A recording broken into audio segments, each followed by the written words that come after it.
ভাই যে আপনাদের এদিকে গাছের পাতায় পাতায় আল্লাহু লেখা উঠেছিল কি?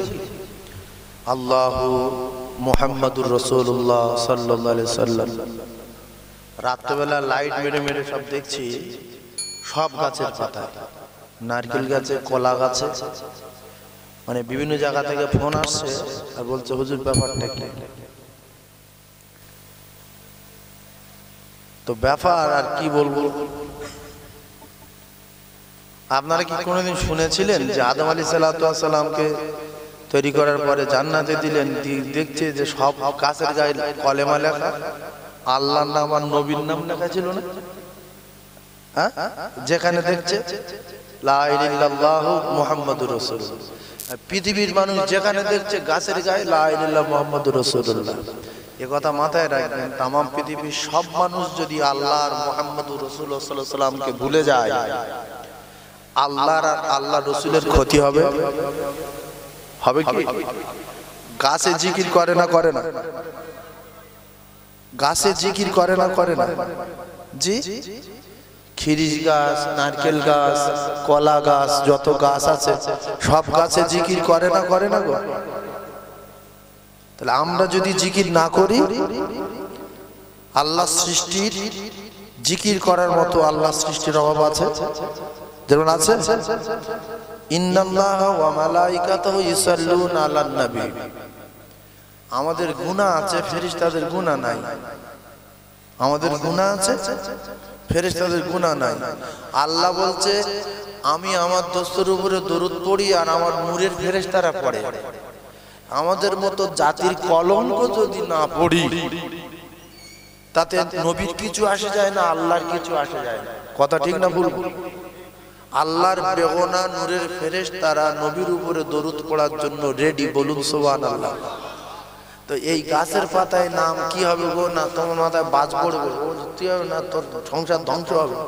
ও বলছে আমার বাড়ি ভিতরে দেখতে পাই যে আমার কি বড় পাপী, না আমার কি ক্ষতি হবে, তোর সংসার আগুন জ্বলবে। গাছের পাতা এখানে নাম বেরিয়েছে, ওখানে নাম বেরিয়েছে। এতে আমাদের শিক্ষা দেওয়া উচিত যে একটা কথা, যে আমাদের 5 ওয়াক্ত নামাজ পড়তে হবে। আল্লাহ দেখাচ্ছে পৃথিবীর জমিনে, বান্দা তোরা যদি না করিস, আমার সৃষ্টি, আমার জিকির করার মতো, আমার দোস্তর মোহাব্বত করার মতো, দোস্তর নামে জিকির করার মতো সৃষ্টির অভাব নাই। দেখেলে, নিজে চোখে দেখেলে, যে গাছে দেখবি সে গাছে আমার নাম আর আমার দোস্তর নাম, বলুন সুবহানাল্লাহ। তা এই দৃশ্য দেখার পরে একজন নামাজি বেড়েছে? হ্যাঁ না বলেন বাবা? বাড়িন তো নামাজি বাড়বে ওই সময় যখন মেয়ে ছেলে বেটা ছেলে হয়ে যাবে। অনেক লোক বিধবা জগলে বুঝতে পারেনি। ওই রোগীগুলো ডাক্তারখানা নিয়ে যাচ্ছে, ডাক্তার পর্যন্ত ভয় করছে, বুক শুকিয়ে যাচ্ছে, কি রুগী রে বাবা। একবার রুগীর দিকে চায়, একবার নিজের দিকে চায়, আমার এরকম হয় না কি রে কি রে। কোন নাম কোন ডাক্তারে বলতে পারছে না যে কি রোগ, ইয়ে কি রোগ, হ্যাঁ শুধু বলছে ধর ধর ধর ধর ধর গেছে। কি সর্বনাশ। তখন কিন্তু প্রচন্ড নামাজি বেড়েছে, ঠিক না ভুল বলে? জোয়ান ছেলেরা গোসল করে পাক হয়ে শুধু মসজিদে বলছে আল্লাহ যেন আমার না হয়, জান আল্লাহ এখন বিয়ে শাদী করি না, আল্লাহ তুমি এই বয়সে এই করতে পারবো না, আল্লাহ একটু বাঁচাও, আল্লাহ তুমি বাঁচাও।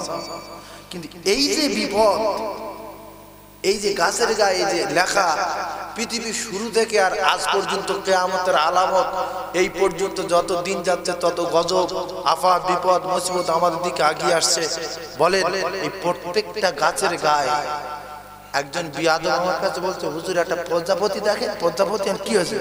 বলছে ওর প্রত্যেকে সাদা একটা সুতো বেরিয়েছে, বেরিয়ে শুধু গাছের গায়ে লিখছে আর প্রজাপতি আল্লাহ লিখছে। তা যদি এই প্রজাপতি যদি আল্লাহ লেখে, তাই একটা গাছের গায়ে লিখুক, আধা ঘন্টার ভিতরে সারা পৃথিবীর জমিনে আল্লাহ লিখতে পারে। আর যদিও লেখে তাহলে লিখতে বলেছে কে?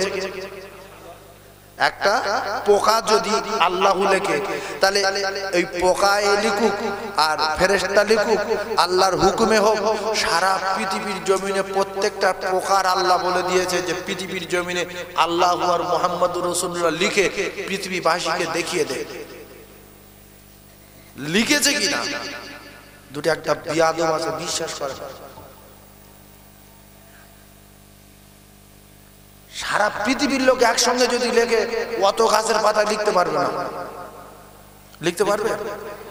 সেই গাছের মাথার থেকে নিয়ে গোড়া পর্যন্ত উঠবে কে আর লিখবে কে? নারকেল গাছের পাতায় উঠবে কে আর লিখবে কে?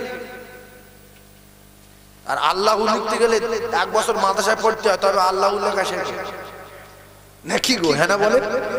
এটা আল্লাহর একটা বিরাট একটা কি বলবো, আল্লাহ পাক পৃথিবীর জমিনে সেই মহান রবের কুদরতি শক্তি, কুদরতি ক্ষমতা আল্লাহ পাক আছে না নাই? এখনো আল্লাহ সেই ক্ষমতা আছে না নাই? আল্লাহ দেখিয়ে দিলেন পৃথিবীর জমিনে, বান্দা তোরা দেখলে আমি আল্লাহ কি করতে পারি না পারি।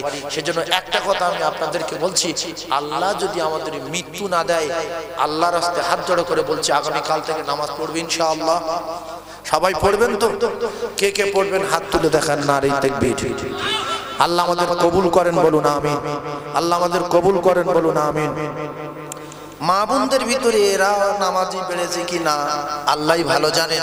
আমি মায়েদেরকে বলবো, আমার সোনার চাঁদ মায়েরা, আপনারা নামাজ পড়েন, আল্লাহর কাছে দোয়া চান, আল্লাহ যেন আমাদের উপর দিয়ে মুসিবত গজব থেকে আল্লাহ হেফাজত করেন। সকলে বলুন আমিন। মোহাব্বতে দরুদ আল্লাহুম্মা সাল্লি আলা